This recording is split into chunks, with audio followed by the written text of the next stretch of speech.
Vim falar do contingenciamento orçamentário proposto pelo governo na semana passada. Eu creio que é mais um gesto de quem está perdido. É mais a tentativa de um mecânico que não sabe mudar o pneu do carro, quando, na verdade, a gente precisa de um piloto com um GPS para saber por qual estrada navegar, por qual estrada rolar, seguir. O governo dá chave de fenda no tempo da necessidade de um GPS. E uma chave de fenda que eles não estão sabendo usar direito. Não estão sabendo usar direito as ferramentas para fazer o ajuste e, ao mesmo tempo, não têm a menor ideia de que é preciso mudar o destino por onde vai o carro da economia brasileira. Na semana passada eu falei aqui sobre o rumo da economia brasileira. Hoje eu vou me ater à parte do ajuste que eles estão propondo. O anúncio do contingenciamento, que foi feito na sexta-feira, não vai alterar para melhor a percepção dos agentes econômicos em geral. E aí, pronto, já fracassou. O que mais a gente precisa hoje é de confiança. Quando eu estudei economia, no começo, a economia vinha de 3 fatores: capital, trabalho e a matéria-prima. Depois começou-se a falar na importância da tecnologia, chamava-se know-how. Hoje, o mais importante fator não é nenhum desses 4, é confiança. Porque tendo confiança, o capital chega. Porque o mundo ficou global, o capital está por aí, sobrando, na verdade. Mão de obra é até um problema que a gente cada vez precisa de menos. E matéria-prima também cada vez precisa de menos. E a confiança, senador Medeiros, que a gente precisa. E a proposta não vai mudar a perspectiva. Nós estamos tão ruins nesse sentido de confiança que a ação da Petrobras subiu hoje à tarde. E aparentemente subiu, não por causa disso, senão teria subido antes. Aparentemente subiu porque estão falando os investidores que a prisão do marqueteiro da presidente Dilma, João Santana, aumenta a possibilidade do TSE caçar a chapa. E aí os investidores já estão dizendo, qualquer um que venha, senador Lazier, vai ter mais confiança. Veja que loucura nós estamos, se for verdade isso. Foi proposto um relaxamento na obtenção de superávit primário. É o sinal contrário que os investidores estão querendo ouvir. E tem gente que diz, não temos que fazer política para os investidores. E vamos fazer para quem? Gostemos ou não, é uma realidade. E investidor não é só os grandes homens de negócio. Investidor é o cidadão que pensa, eu compro uma geladeira ou guardo na caderneta de poupança. Essa opção de cada cidadão é fundamental para a economia funcionar bem. Nossa poupança é das mais baixas do mundo nas economias organizadas. Temos que sinalizar que vale a pena poupar para poder haver dinheiro para investir, para poder criar emprego. E estamos fazendo o sinal contrário.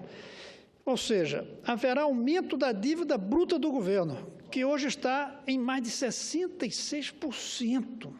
Um valor altíssimo para o nosso Estado de Desenvolvimento. Estamos sinalizando aumentar a dívida. É como alguém que deve dinheiro a um banco, que o banco não confia nele e ele decide aumentar a dívida. Vai perder ainda mais confiança.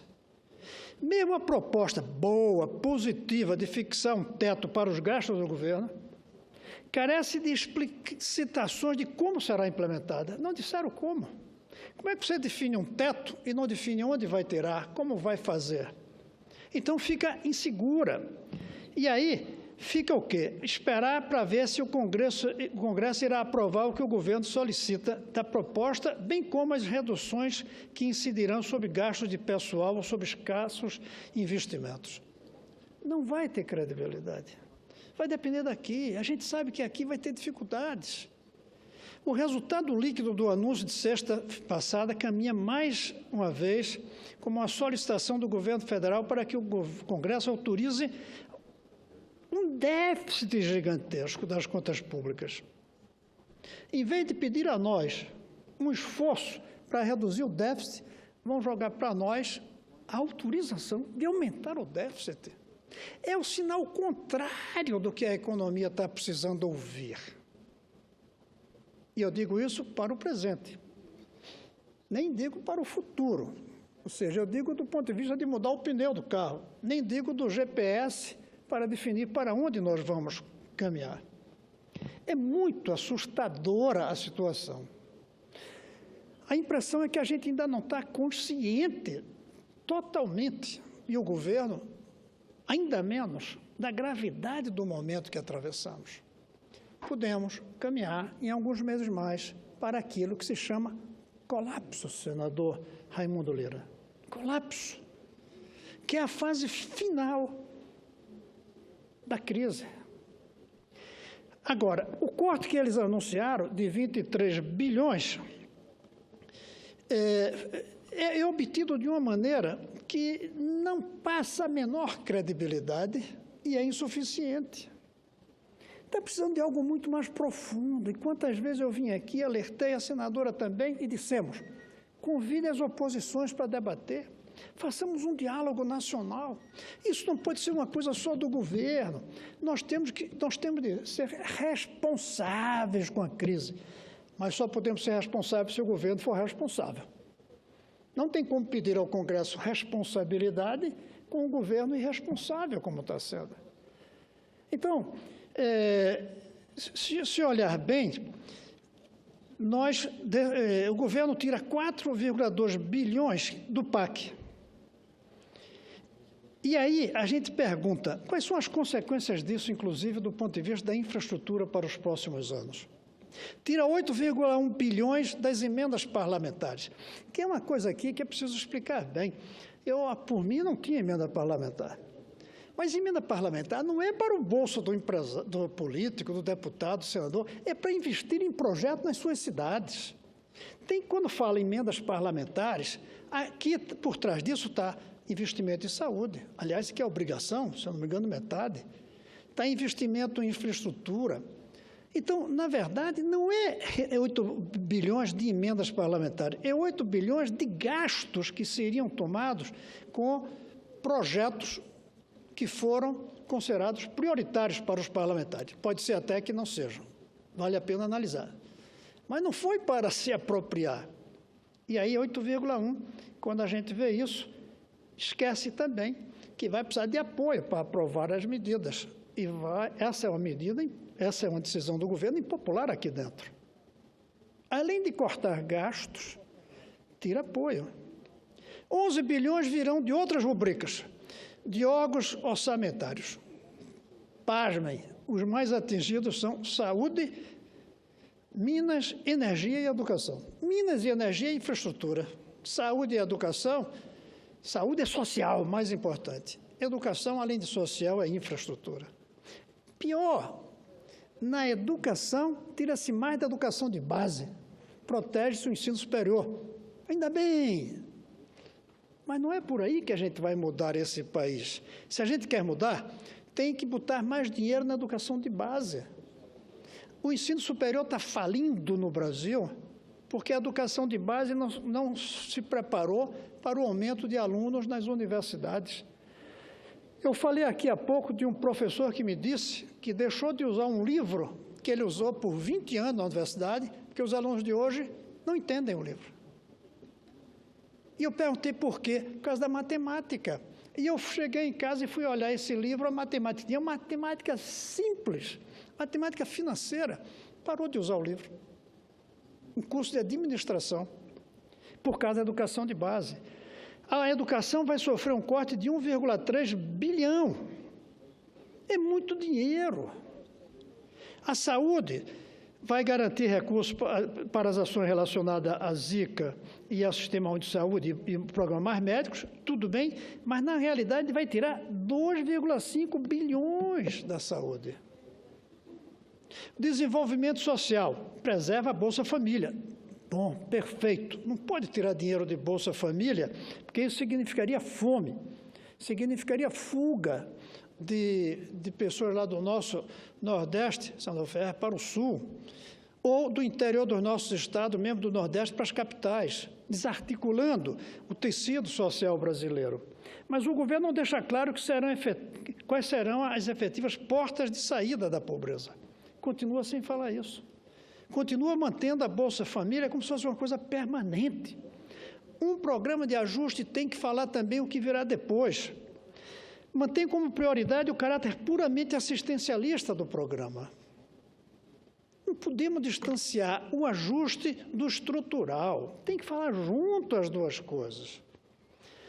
Em vez de entregar o prometido, que era o superávit fiscal de 24 bilhões, 0,3% do PIB, 2 meses depois ou 3, já vem agora o governo dizendo que vai enviar uma proposta ao Congresso solicitando espaço fiscal adicional a ser utilizado em caso de frustração de receitas para que o Congresso aprove e o governo federal obtenha um resultado primário deficitário de 60,2 bilhões.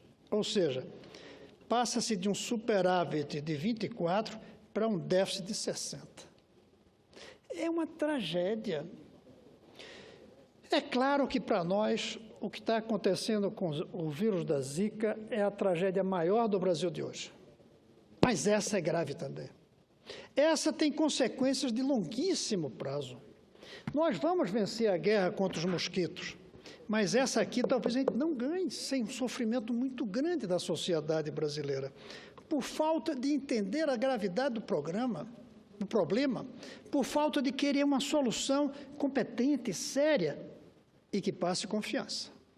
Se não passar confiança, não tem nada que sirva. Nós estamos no momento em que o problema maior não está na técnica. O problema maior está na empatia, na confiabilidade. Porque nós somos uma sociedade de 220 milhões, quase. E num mundo de 7,5 bilhões em que todos participam de tudo no mundo. O capital no mundo inteiro olha para o Brasil. E o capital do Brasil olha para o mundo inteiro. Se não houver confiança aqui, nem vem daqui, de lá para cá, e os daqui vão para lá. E não se busca colocar a dimensão da confiança na análise e nas propostas. Coloca-se uma banda de flutuação da meta para acomodar as frustrações da Receita. Ou seja, se a Receita não melhora, a gente aceita o déficit maior. O que significa, aceita emitir mais títulos, aceita aumentar a dívida, ou daqui a pouco imprimir mais dinheiro. Aí vem a inflação maior ainda. Nós, hoje, comemoramos no Brasil a Operação Lava Jato. A Operação Lava Jato é um exemplo de moralização, mas a inflação é uma corrupção tão grande ou maior do que todas as outras. A gente esquece que corrupção é uma maneira, a gente esquece que inflação é uma maneira diferente de dizer roubo. A inflação é um roubo do dinheiro das pessoas, dos salários das pessoas, para os que têm poder de definir o preço. E para o governo que recolhe os seus impostos como uma percentagem. Se o preço aumenta, a receita do governo aumenta. O governo não perde com a inflação, a não ser politicamente pela perda de confiança. Inflação é roubo, inflação é corrupção. E inflação é o que está aqui por trás do que se vem fazendo com essa frouxidão fiscal. Quer ver uma coisa? Nós estamos fazendo uma frustração que vai chegar a 84 bilhões e quer o aval da gente. Como é que vão ter o aval da gente para isso? E senador Lazier, e sabe como chamam isso? Readequação fiscal. Não é readequação fiscal, é caos fiscal, é desorganização fiscal, é irresponsabilidade fiscal. Eu aqui denunciei muitas vezes o que se convencionou chamar de contabilidade criativa. Você maquiava. Agora o governo inventou uma semântica criativa. Muda a palavra para enganar o significado. O que eles chamam de readequação fiscal é desorganização fiscal. é desastre fiscal, é irresponsabilidade fiscal. E a consequência é a tragédia financeira, é a tragédia monetária que vem. Aí o governo diz que dessa vez fará uma política econômica que sairá do ajuste fiscal para a reforma fiscal. Cadê isso? Nem o ajuste fiscal ele fez e teremos 3 anos seguidos de déficit primário. 3 anos de déficit primário, desculpe o verbo que vou usar, arromba qualquer finanças. Imagine você que está me assistindo ao caldeirão daqui, 3 anos em que você gasta mais do que seu salário permite. Imagine, durante 3 anos você gasta mais do que seu salário permite. O que vai acontecer no final desses 3 anos?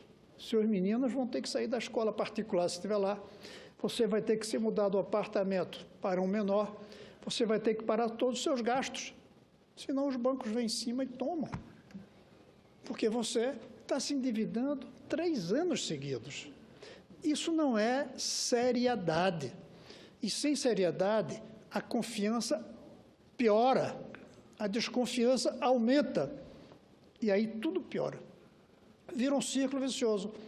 Toma uma ação que tira confiança. Por falta de confiança, tem que fazer isso de novo. Com o tal, como é que ele chama, de readequação fiscal. Sem confiança, piora o equilíbrio fiscal. Ao piorar o equilíbrio, tem que readequar. E vira a chamada bola de neve, com suas consequências trágicas para não só esse ano, nem o próximo, mas o futuro do Brasil. Décadas, talvez, de tragédia. Por isso, nós não podemos rasgar o que o governo propõe, porque o governo é o governo e está aí, vai ficar mais 3 anos. Não podemos rasgar, ignorar, fazer cara feia apenas. Mas o governo tem que entender que não vai levar a nada essas decisões que toma nas caladas da noite e joga para a gente, em vez de dialogar antes, de conversar antes, de pedir opinião, de consultar. Nós estamos, senador Lazier, lhe passo a palavra, numa situação muito mais grave do que tudo mais nesse país, que é o problema da consequência da irresponsabilidade fiscal, que não está sendo consertada com esses 23 bilhões 400 milhões que eles falam que vão cortar de gastos. Não vai ser suficiente.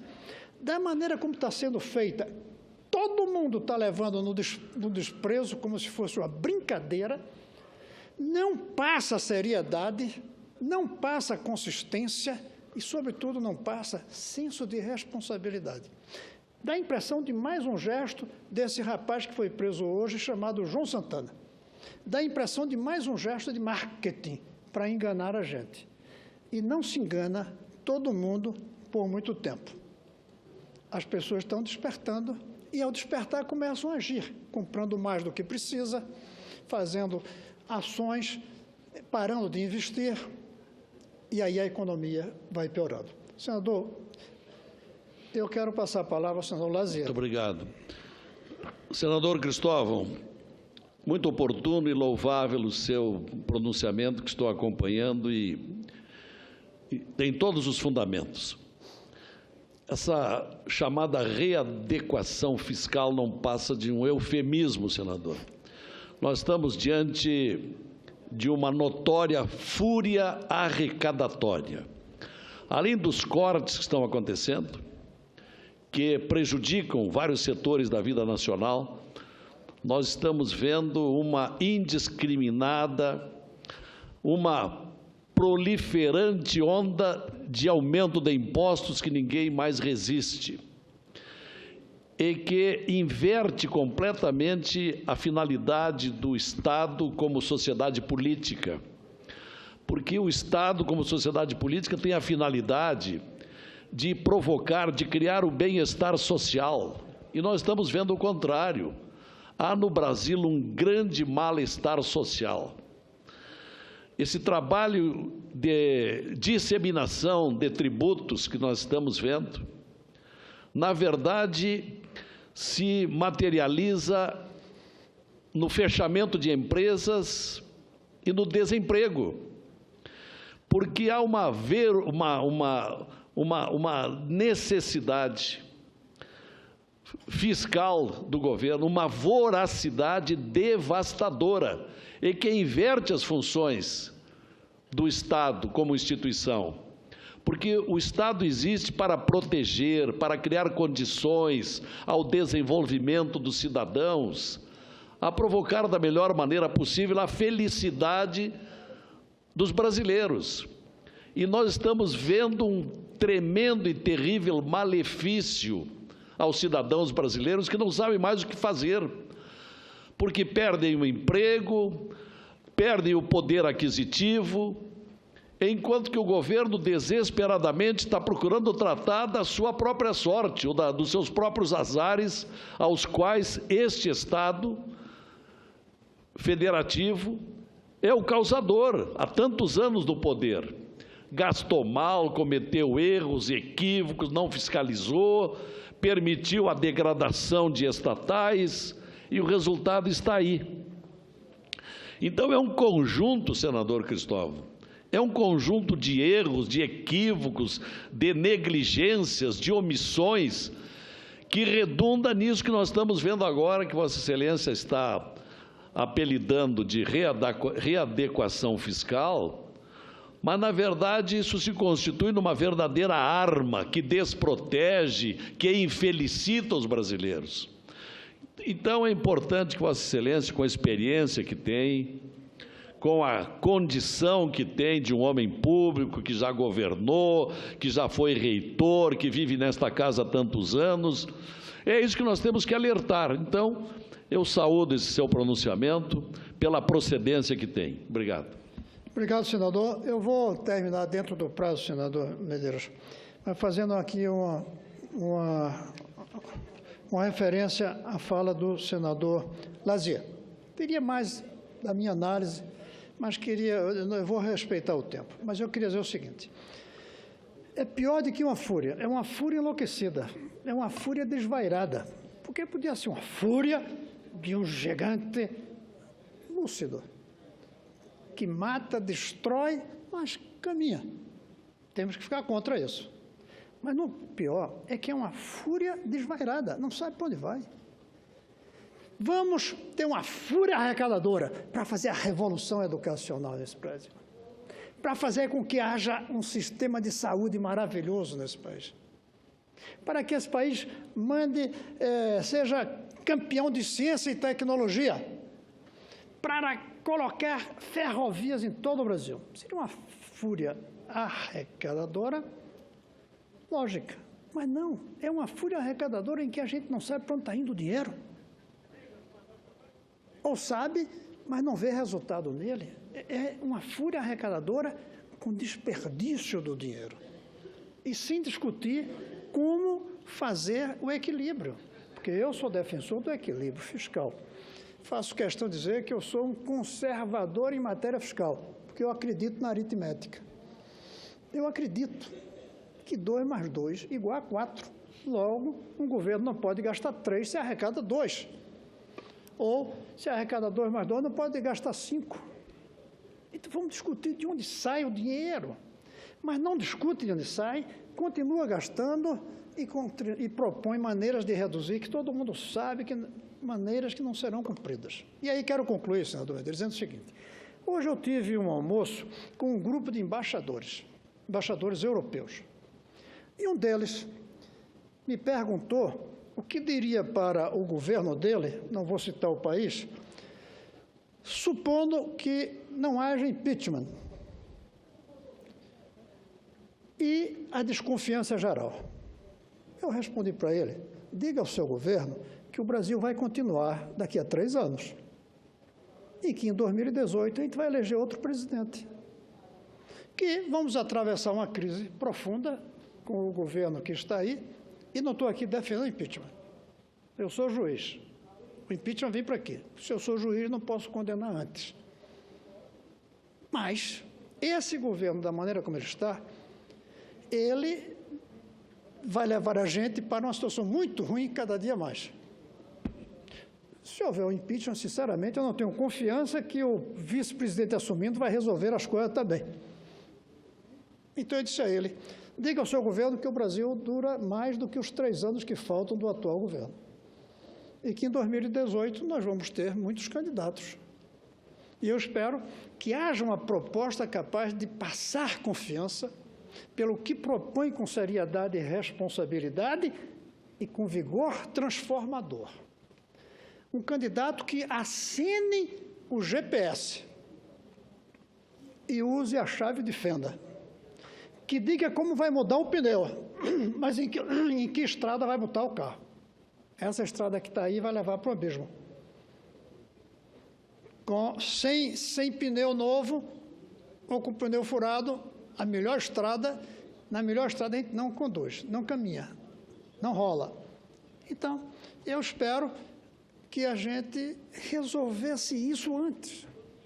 Um grande diálogo, se necessário, que cada dia eu acredito menos. Um grande acordo nacional, que cada dia eu acredito menos, mas não vou deixar de falar, porque o país está acima das nossas diferenças partidárias. E se isso não acontecer, a esperança é que, como somos democráticos, como há um regime democrático, a gente sobrevive, como eu disse ao embaixador hoje. Diga ao seu governo que em 2018 tem eleição. E a gente, eu espero, vai ter um governo que seja capaz de trazer confiança pela empatia, pela passagem de responsabilidade e pela competência técnica também. E mudando para onde ir e mudando como ir. É isso que eu ainda acredito. E por isso que vale a pena a gente continuar nessa luta, independente do pessimismo em relação aos próximos meses, mas com o otimismo de um país que é do nosso tamanho. Tenho dito muito aos jovens, olha, gente, se vocês olham ao redor, está tudo muito ruim, no que a gente vê. Se vocês olham ao redor, esse país é rico pra caramba de recursos. A diferença entre muitos recursos e poucos resultados é política. É a política que transforma recursos em resultados. Venham militar, participem, manifestem-se, para que esses recursos que a gente tem tão grandes construa um resultado diferente do atual. Nós precisamos dos jovens. É a juventude que vai ou não fazer o Brasil do futuro. E é para eles que a gente deve fazer política também. Com confiança, passando respeitabilidade e mostrando que os sonhos são viáveis. O governo atual não está mostrando sonhos, não está passando respeitabilidade e, por isso, não tem credibilidade. E a proposta que apresentaram sexta-feira é insuficiente para passar a credibilidade que o Brasil precisa passar para retomar o seu rumo. É isso, senhor presidente.